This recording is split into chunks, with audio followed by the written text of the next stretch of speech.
Hey Avish, how's it, man? Hey Sid, how you doing, buddy?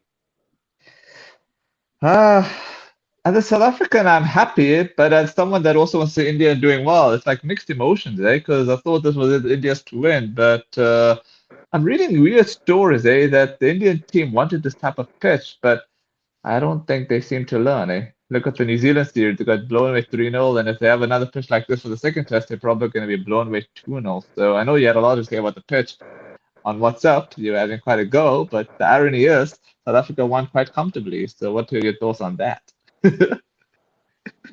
Yeah, so you were saying the pitch. Yeah, yeah. And then I was saying the irony is that we won very easily by 30 runs. Okay, I mean, let's take nothing away from the Proteas. I mean, this was a memorable victory. This Hmm. morning, woke up at the early hours of the morning at 6 a.m. hoping, actually, quite a little bit of hope in me because I mean, we were in a dire situation overnight at Hmm. 93 for seven, and we were just thinking about. And I did speak to you yesterday, Sid, and I said off air. I mean, uh, Hmm. a score of 140 would be tricky. Hmm. But Hmm. the way the Proteas came back into this game and that innings from Bavuma, boy, oh boy, what a brilliant knock from the captain. That 55 was kind of worth 100 on this wicket because it was such a Hmm. difficult pitch to play on. It was an absolute team effort, man. I mean, Janssen, he started it off dismissing Jaiswal, who had a very rough game, and Hmm. then KL Rahul, an absolute corker of a delivery. And then it was the Hammer show after that. I mean, he was brilliant. And 30 runs towards the end there. I mean, absolutely memorable for the Proteas. I mean, the first win in India in 15 Hmm. years. This is a moment to savor because you don't get these wins in India very often. India is one of the most difficult places in the world to tour and win test matches. But having said that, I mean, you're talking about the pitch. I don't think it was a very good pitch for test cricket. I'll be honest with you. It was a very, very poor surface in terms of wanting to go the duration. I mean, this game was over in 2.5 days. Hmm. And yeah, I mean, you're talking about India and referring to that New Zealand series. It doesn't seem like they've learned much from it. And they prepared.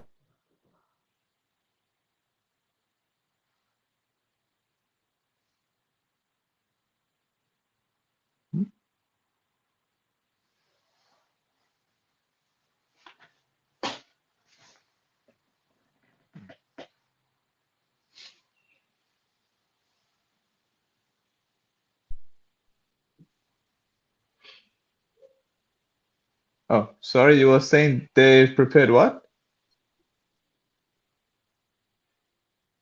Yeah, I was saying that this is the kind of pitch that India wanted. And unfortunately, it Hmm. backfired on them really, really badly. So, I mean, they kind Yeah. of put SA in a trap and they kind of fell into their own trap in a way in this game. In It was a minefield out there, and unfortunately, the batsmen were found wanting in these conditions. And it seems like they never learned from their mistakes in that New Zealand series, unfortunately. Yeah.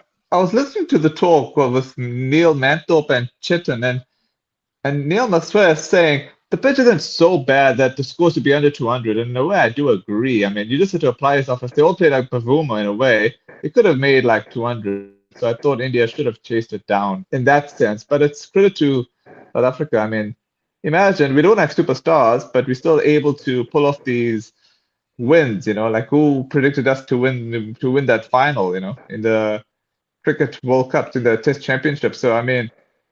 And I hate to say it, even if India draw the series, I think this is going to come back to bite them because you expect India to do well at home because overseas, there's no guarantee they're going to win those series, but they'll compete well and then they'll try and get as many points. So I don't think they'll make the Test Championship final after this performance, but I might be proved wrong because imagine, not to take anything away from South Africa's performance, right, or us at the side, but Australian current form are better than us if you think about it. So Australia will be fancying their chances here in India. So imagine if SC beat India 2-0, which would be great for us, but Australia will be thinking, what an opportunity. So India got to buckle up. But the sad thing is they're gonna end up spicing that second test match pitch because they got to try and level the series. They can't even look for a draw that they would have done had they won today's test. But I don't know. What do you think? Yeah, I mean, absolutely. I mean, it speaks volumes of this Protea setup. I mean, the character and fighting spirit of this team, as you said, Sid. I mean, they were underdogs in that WTC final. They ended up winning. I mean, nobody gave them much of a chance in the subcontinent coming into it. I mean, Pakistan was going to be Yeah. tough. They ended up getting a one-all series um, uh, result there. They drew the series, and then this was always going to be the toughest test coming to India Mm, and trying to win in India. And there you go. They can't lose the series now. They won the love. So mm. it's looking very, very tough for India at the moment. I mean, not the best of starts to the WTC for them. And I think they don't play a home series until the beginning of 2027 when the Aussies come to India for a five-test Uh, series. So they've got Sri oh, Lanka away, they've got New Zealand okay. away, which are not going to be Okay. easy, which are not going to be easy at No, all. So you've got to no. win your test. You've got to win your home series if you want to qualify for the WTC as what the Proteas did last year. They won their home series and that got them to the final. You've got to win your home series. It's as simple as that. And I think it has put them on the back foot here. And as I said, they kind of set a trap for the Proteas and they kind of fell into that trap themselves. But I think 124 should have been chased down. I mean, they were Yeah, going to lose wickets, but I mean, to get bowled out for 93, it's quite alarming, to be honest with you. yeah. I was remembering in that New Zealand series, even in that first test, at least that test match went to 5 days, so it wasn't as bad as it looked. But I think that last test match, the pitch was crazy, even though they should have chased that score down. The second test, I think, was, yeah, I don't think those pitches were bad. I just think India's application was so bad that you make the pitches look so bad. Because I think New Zealand batted all right, so I think it's more application when it comes down to this, if you know what I mean. Not that I'm trying to condone the pitch, it's just application that kills you because when you play badly, you make the pitch look even more worse, if that makes any sense. No, absolutely. And I mean, you talk about application. Where is the application? I mean, there was one better in this entire test match that showed the application. Okay, KL Rahul as well in the first innings and Washington. But Washington, I mean, it was a fighting innings. But I Hmm. just want to get back to Washington just now, and I want to speak a little bit further on Washington in this test side. But I mean, the application was there. It was a tough pitch. It wasn't an Hmm. unplayable pitch, as Yeah. Bavuma showed. If you put the application in, you can. But unfortunately, players these days that are so influenced by the white ball game, and so many players get picked on white ball form Hmm. that this is what pans out. You don't have that patience game. You don't have that grinding, attritional game as a batter where you can Hmm. score those hard runs. And Bavuma, he is a test specialist. He is actually he's actually born for these kinds of scenarios, and we saw what he did. I mean, that was a majestic. It's one of the more memorable knocks that he's played on a tough wicket. And then, as you said, that 55 was worth 100. But coming back to India, Sid, I mean, the selection were as well. I was a bit surprised that Sai Sudarshan was left out of this Indian team because I mean, no disrespect to Washington Sundar Hmm. at number Yeah. three, Sid, but given what India have had in the past, I mean, the likes of Rahul Dravid at number three, the Hmm. likes of Pujara, Washington is a great player, but he's by no means a number three batsman. And I think India are trying to push this agenda of playing him at number three.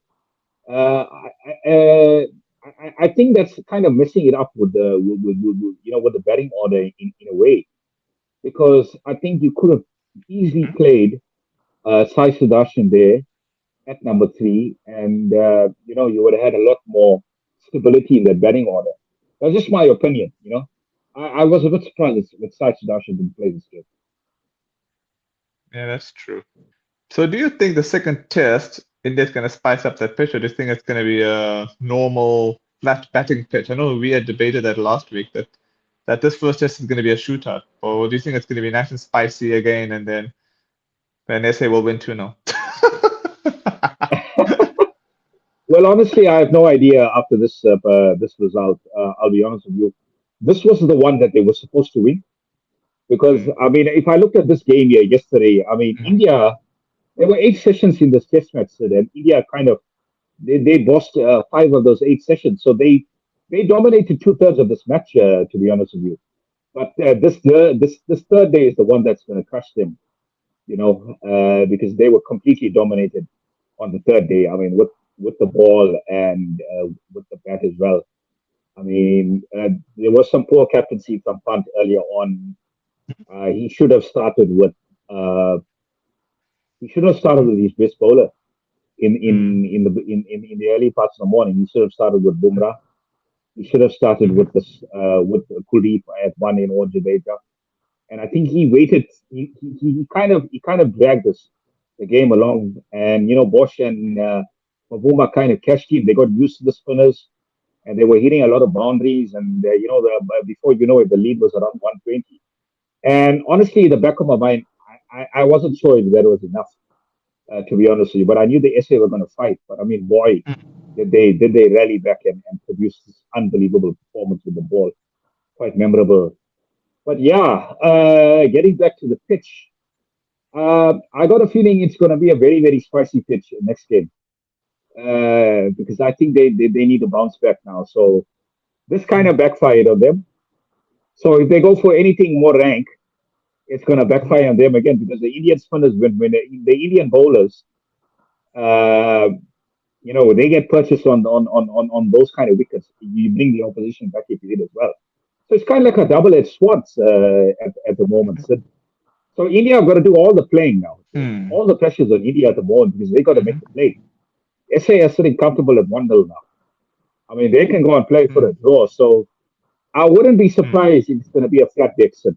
I wouldn't be surprised.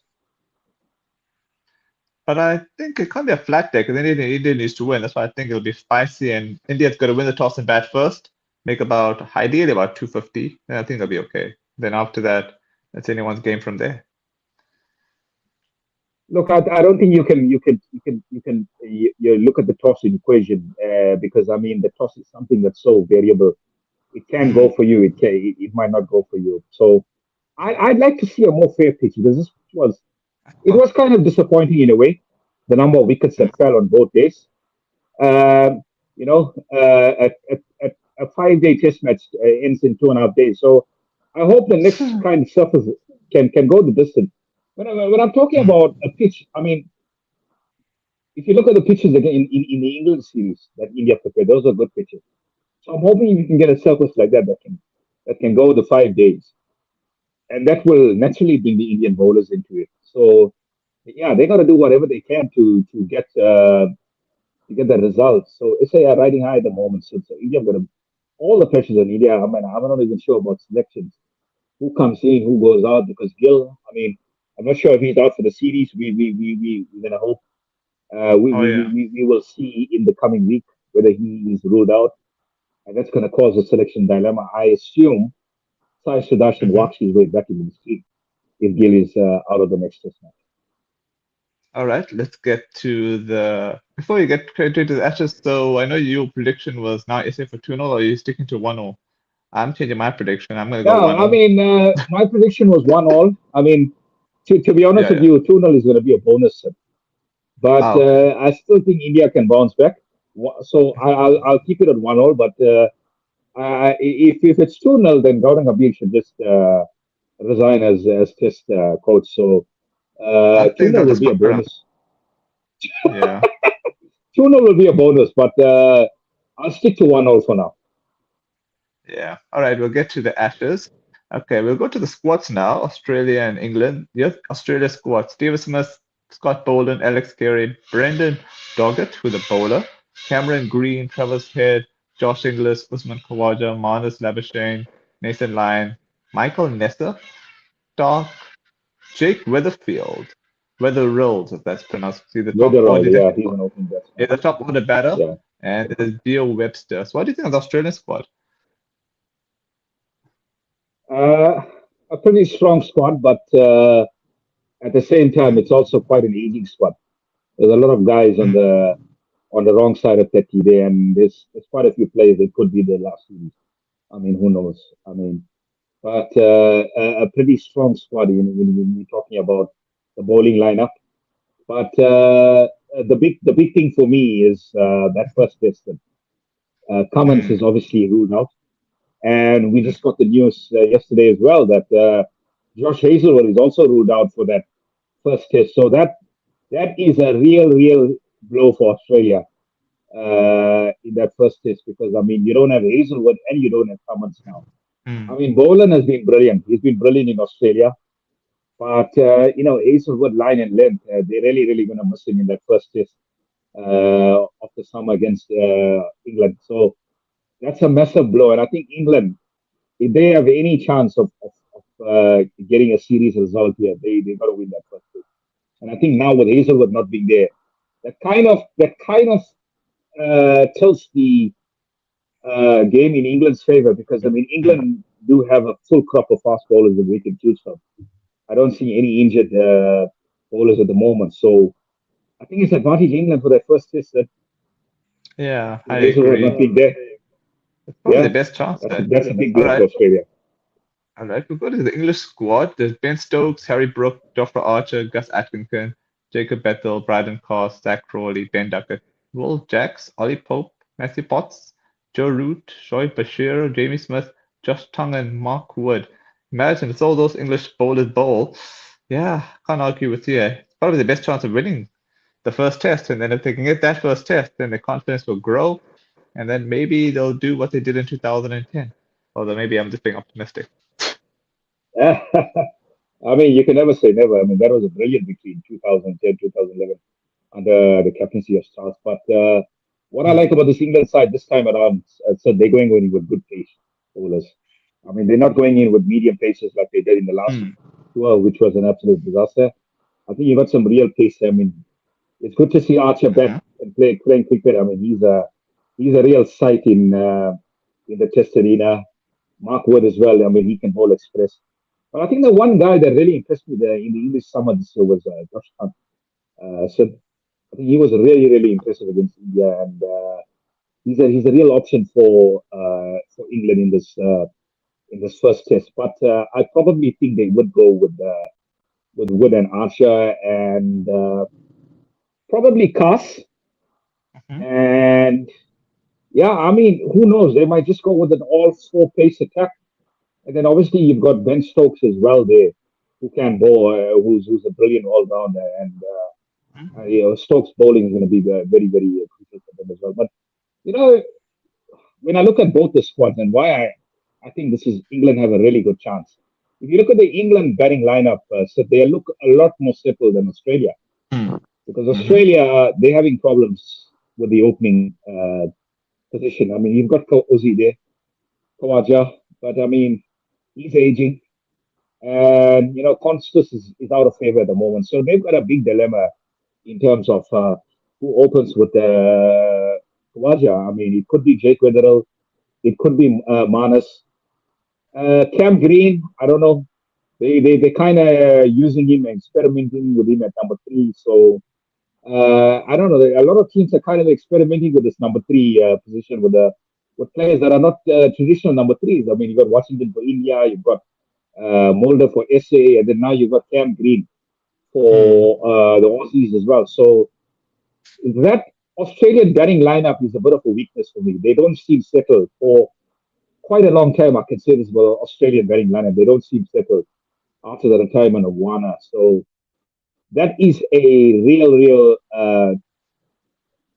kind of hole that England can target and expose in this Australian team. So if you look at the bowling, I mean, the bowling looks pretty strong, but unfortunately, as I said, that first test, Cummins and Hazelwood, their experience, and how often has Cummins actually broken the game open with these Hmm. crucial wickets in especially Ashes contests, and so that is a big talking point. I think England should be seen as favorites for this first test, and this is a very favorable kind of uh, position to be in. So they got to try and cash in here and try and win that first test because this is a very big opportunity for them that they can't miss. That's true because the second test will be in Brisbane. That's the day nighter. The third test will be in Adelaide. I don't know if that's a day night as well. Okay, it doesn't seem to say so. I think Adelaide Okay. is Is this a day definitely game? I think it's a day No, it game, doesn't but I say. mean you're talking about the day night test. I mean, is Brisbane Yeah. a day night? Yeah. Strangely I think Brisbane enough, is day night. yeah, it's unusual because normally Adelaide is a day nighter, but this time they've made it just a day game. I don't know why they did that for Adelaide. I know for Adelaide it's gonna start at 6:30, which says 6:30 a.m. our time, which is definitely gonna be Australian night time. So yeah, that's gonna be a interesting one. And only Australia are very good at day night test cricket. So if Australia win the first test, they're definitely gonna go 2-0 up. No disrespect towards England, and then it's deja vu all over again. Yeah, I totally agree with you. So that is why this first test is so crucial for England because I mean, as you said, Australia and day night test, they've only lost one day night test, which was that shock Mm, loss to the Windies in Brisbane last mm. year at the Gabba. Oh, So oh yeah. so I Australia don't lose day night test, and I mean we all know how Stark is with the pink ball. So that's going to be a tough one for England. But this is the opportunity for England to really get some early strides in the series. And Perth is the game that they've got to win because, as you said, if Australia win that first test, it's going to be a tough summer, a month and a half for England in the series here. And as you said, yeah, deja vu. So England simply have to win that first test in Perth if they have any chance of regaining the Ashes. All right. Okay. My prediction for the series will be it's tough now because there's no Hazelwood for the first test. Otherwise, I would have gone easy 3-1 to Australia. So I'll go 3-1. What the hell? You, Avish? Oh, I'm going to be a bit controversial, yeah. Eh? I'm going to go. Okay. I'm going to go 3-1 England. Yo, Yaramba. Well, if UV I I wasn't I here, he would I have I probably think gone wrong with I, that. He I would I have think probably this is agreed going with to you. be an end of an era for this Australian team, sir. I think it's a very end of an era for this Australian team. I think there's a lot of Hmm. old bodies there, and there's going to be a total rebuild after this. So yeah, I'm going 3-1 England. I think England have a great chance of winning this series. Well, On the other hand, this could huh? possibly end 2-all. But I judging by what I'm seeing at the moment, and Australia being a very unsettled team at the moment, I think 3-1 is where I'm actually more likely to moving to because Australia don't look a settled team at the moment in the bowling and batting lineup. So I think this is England's best chance in what is it, 15 Hmm. years since they last won in I mean, Australia. This is their best opportunity. Yeah. So I'm going 3-1. I think this is going to be an end of a year for this Australian team. okay. Yeah, all right. So you can give me a quick thought so far on the Sri Lankan Pakistan series. So far, we were close to. I thought they were going to win 2-1, Pakistan, but I think they're going to win 3 now. But still, this was you got it half right. Pakistan have won the series already. I know UV was very optimistic for 3-0 Sri Lanka, but yeah, that's funny. So what are you I'll be like? honest with you, Uh-huh. sir. Excluding the first Uh-huh. game, which was quite interesting, Mm-hmm. excluding the first game, I think it's been quite a snowfest. I'll be honest with you. I Mm. haven't really been impressed with Sri Okay. Lanka in the series. I think Mm-hmm. comfortably outplayed in the second ODI, Yeah. Mm-hmm. and this one they kind of up against it as well. Mm-hmm. So judging by what I've seen in Pakistan, I think chasing is always a better option. I Mm-hmm. expect Pakistan to clean sweep Sri Lanka in the series. All That's just me. right. Yeah, Yeah, that's fine. I'm going All 3 right. 0. Well, yeah, yeah. All right. We got the. All right. Well, New Zealand comfortably won the T20 series against West Indies, which is a shame because West Indies had their chances. So that was 3-1. And today they won the first ODI by 7 runs. So West Indies are competing well. It's just that they don't have that killer instinct. So what's your thoughts on all that? Yeah, I mean the inconsistency against. I mean, there's been so much of inconsistency with this team, but I think Mm-hmm.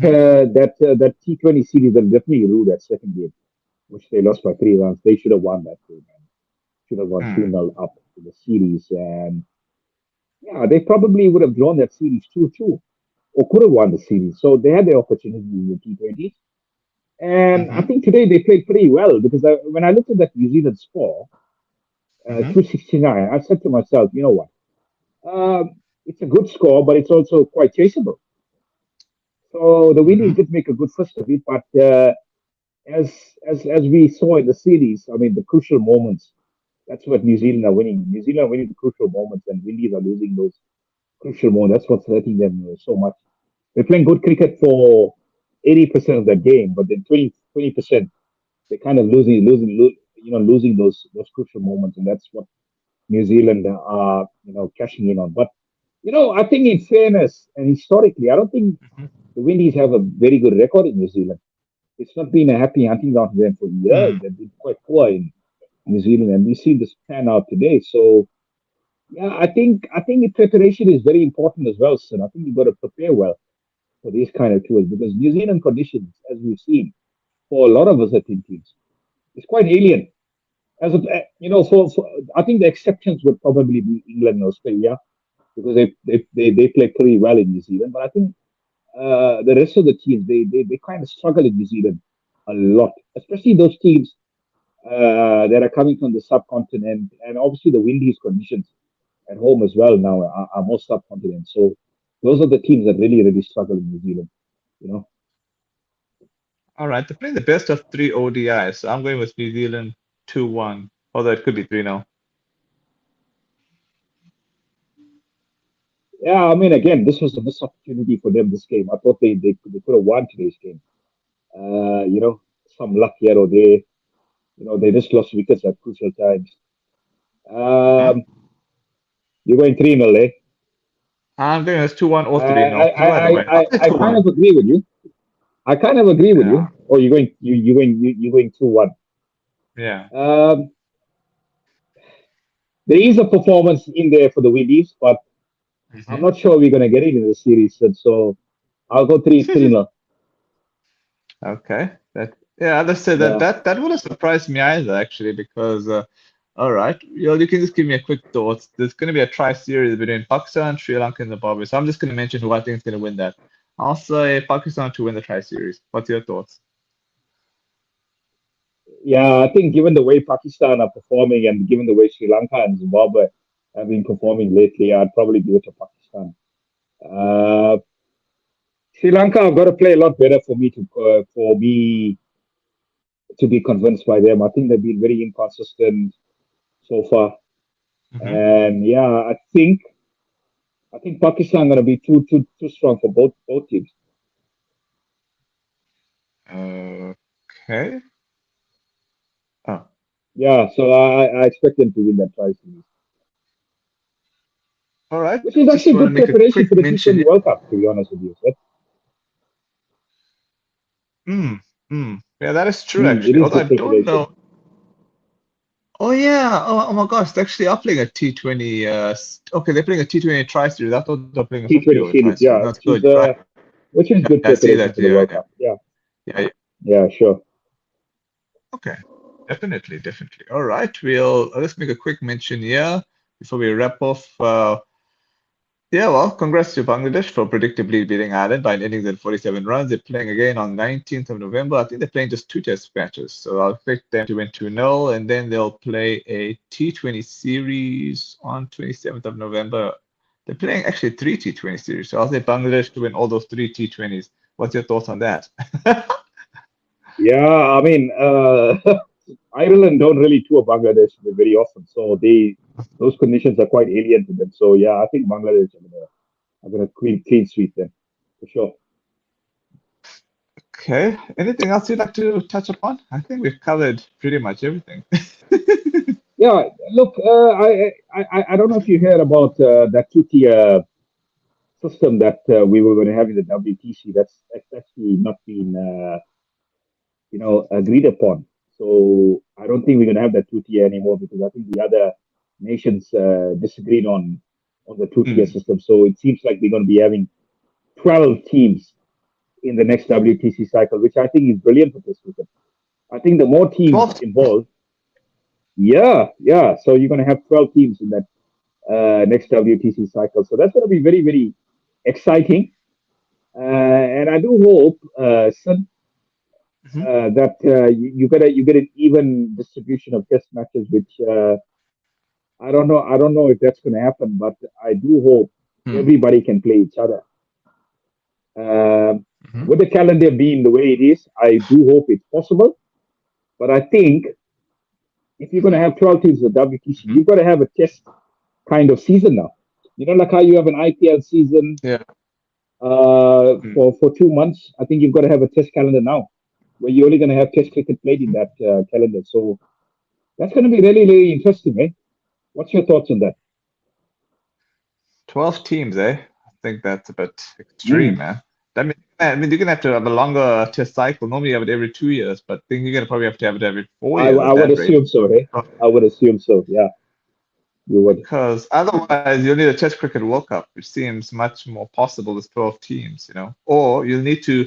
The best way you could do with a 12 teams, if you have triangular Test series, like for example with Afghanistan and Ireland, if you're having a Test series in Asia, you'll have Afghanistan there. Or if you're having a Test series in South Africa, you're gonna have Ireland there. So you can mix and match it up. Like you have, let's say New Zealand, then you have Ireland. You have India or Sri Lanka, then you have Afghanistan, something like that.